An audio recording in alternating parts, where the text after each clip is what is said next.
Hey everyone, welcome back. Big Polestar news this morning.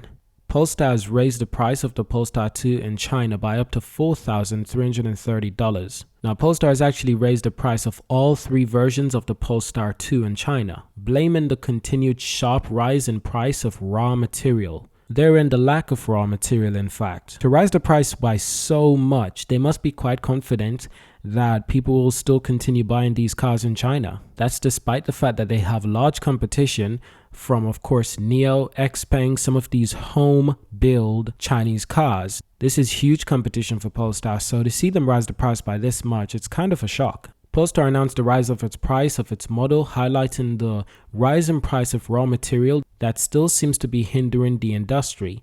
Now, what Polestar is referring to is the lack of lithium. Not necessarily the lack of lithium for EV companies, but the lack of lithium for mining companies. You see, mining companies were not prepared for this large amount of demand of lithium. Lithium is an extremely difficult thing to process. It's an extremely difficult thing. It's not that Earth lacks lithium. It's the fact that we don't have the infrastructure to support this large amount of expansion for electric vehicles. So these companies who do mine lithium, they obviously are rising the price because people keep buying no matter how much it costs. The price of lithium is rising to an incredible high. NIO has actually taken action by investing in lithium mining company. I made a video on this subject. So this is said video. I actually uploaded this video 13 hours ago. Go check out this video. It's all about the investment that NIO has made into a Australian lithium mining company named Green Wing Resources. Go check it out. Now, the really exciting thing about this is how will the Polestar 3 affect Polestar sales going into 2023? A tweet from Polestar suggests that this could be changed to produce the Polestar 3 in America in late 2023, and we weren't expecting that. We were under the impression that this vehicle was going to be produced in early 2023. So depending on how Polestar produced this vehicle, it could end up affecting their overall sale negatively or positively. Why do I say negatively? Because Polestar is looking to produce over 100,000 vehicles next year. We'll be responsible for at least 10 to 20,000 of these orders alone, while the Polestar 2 is still the primary cheaper option for most people. It's still a sedan. It's still Polestar's only sedan, and it's still the best vehicle that they have to offer as for now. But I do believe that the Polestar 3 will be the new best vehicle Polestar has to offer. Now, ladies and gents, this is that said tweet that I will share with you. So on the 28th of September, Polestar posted on their Twitter account, Polestar 3 world premiere, the date. That's the 12th of October this year, 2022. They posted it with an article link as well. You can check it out for more information. But below everything, in the comments, Twitter user Kapanex was asking Polestar, production start around the same time? And that was a question. And Polestar replied, production is due to start in early 2023 in China for an initial market in Europe, North America, and China. Exact details will be shared on launch. Production in US is expected to begin in late 2023. That's crazy. We thought it was early 2023 because that's what Polestar said initially. So clearly they've changed their plans. Now, thankfully, someone that I do follow on Twitter, that's Polestar NY, they asked Polestar, we were told production in the US would start in October of this year. That's actually late this year. Now it isn't until late next year. Why are we finding out about this through a tweet reply?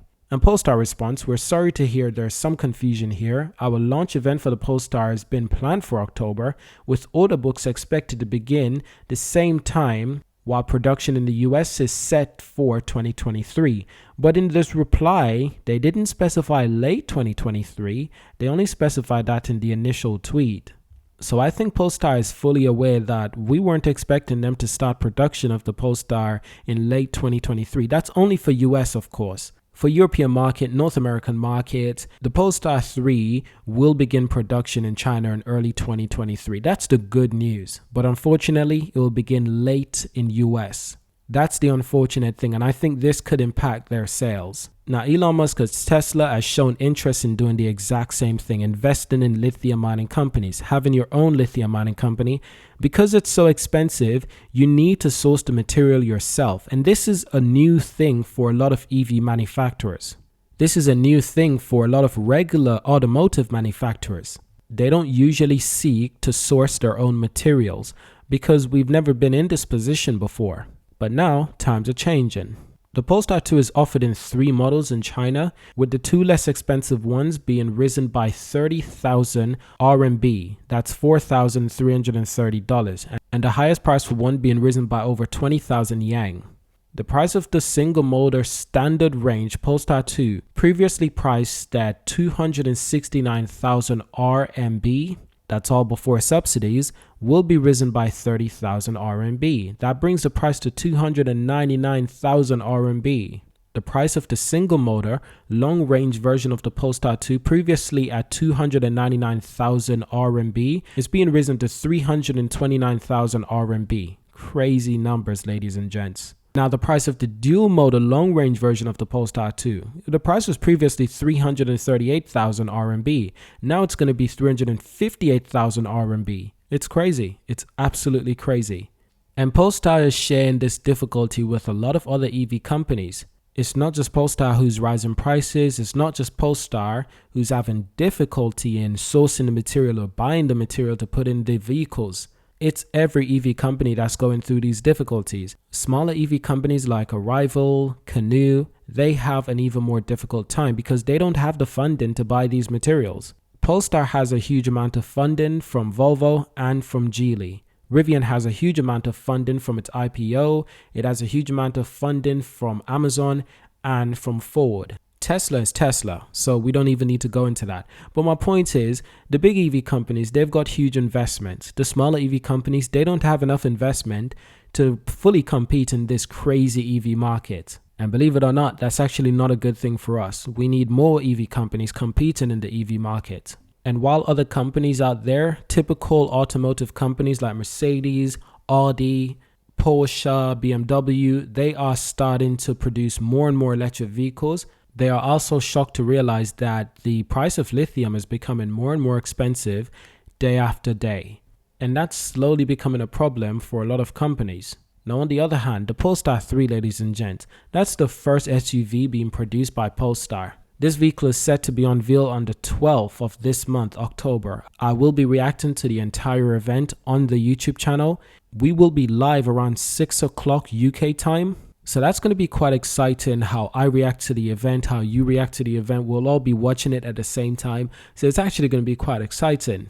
And this Polestar 3 is developed and built on a new pure electric vehicle platform. Essentially, Polestar is applying all the high-tech hardware, including NVIDIA Central Processing Unit, and developing a range of safety technologies and systems with industry-leading partners including Zenseact, Luminar, Smart Eye, according to the company. So that's it for today's video. Thank you for watching, and of course, I'll see you in our next video.